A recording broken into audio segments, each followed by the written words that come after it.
ধর্ষণের ঘটনায় জড়িত অপরাধীদের দ্রুত গ্রেফতার ও সর্বোচ্চ শাস্তির দাবিতে মানববন্ধন ও বিক্ষোভ মিছিল অনুষ্ঠিত হয়েছে। মঙ্গলবার সকাল 11:30টায় ফরিদপুর প্রেস ক্লাবের সামনে সর্বস্তরের জনসাধারণের আয়োজনে এ কর্মসূচি পালন করা হয়। মানববন্ধনে বিভিন্ন শ্রেণী-পেশার মানুষ, শিক্ষার্থী, সামাজিক ও মানবাধিকার সংগঠনের সদস্যরা অংশ নেন। বক্তারা বলেন, ধর্ষণের মতো জঘন্য অপরাধের জন্য দৃষ্টান্তমূলক শাস্তি নিশ্চিত করতে হবে, যাতে ভবিষ্যতে কেউ এ ধরনের অপরাধ করার সাহস না পায়। তারা দ্রুত বিচার ট্রাইব্যুনালের মাধ্যমে মামলার নিষ্পত্তি ও অপরাধীদের ফাঁসির দাবি জানান।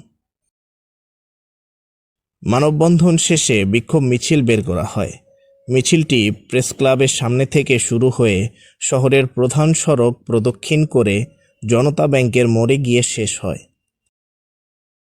বিক্ষোভকারীরা স্লোগানে ধর্ষণের বিরুদ্ধে কঠোর অবস্থানের বার্তা দেন এবং আইন-শৃঙ্খলা বাহিনীকে আরও সক্রিয় হওয়ার আহ্বান জানান।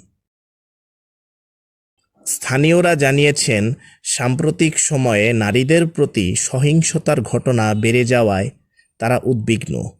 দ্রুত বিচার নিশ্চিত না করা হলে প্রতিবাদ আরও তীব্র হবে বলে জানিয়েছেন আন্দোলনকারীরা।